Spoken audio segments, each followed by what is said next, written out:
यहाँ कति मान्छे जति आउला? भोलि हामीले धेरै बोलाएकै छैन, बोलाउने भने त 40-50 लाखै आउँथे।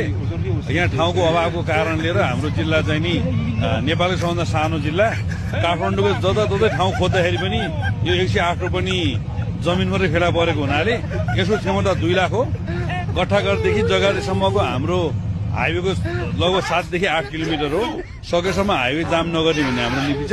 त्यसमा चाहिँ भोलि हामीले 5 लाख मान्छे यहाँ उतार्दैछौँ र तपाईहरुलाई सुन्दर नगरी भक्तपुरमा म हार्दिक स्वागत गर्दछु। यस ऐतिहासिक नगरीमा तपाईहरुको यो भव्य उपस्थिति देखेर म गौरवान्वित भएको छु। सम्झिरहेको छु 3 महिना अगाडिका ती कहली लाग्दा दिनहरू, जति बेला देश आतताईहरूबाट जलाइरहेको एउटा भाष्य निर्माण गर्ने कोसिस भइरहेको थियो। पुराना पार्टीहरू सकिए, पुराना नेताहरूका दिन गए, नेकपा एमालेको सान्दर्भिकता समाप्त भयो। यस्तो भाष्य खडा गर्न खोजियो।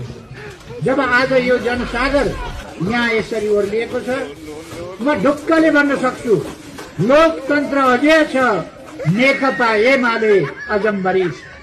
मंसिरको चिसो सिरेटो पन्छाउँदै यहाँ आउने हुने तपाईहरु सबैलाई फेरि पनि हार्दिक स्वागत गर्छु।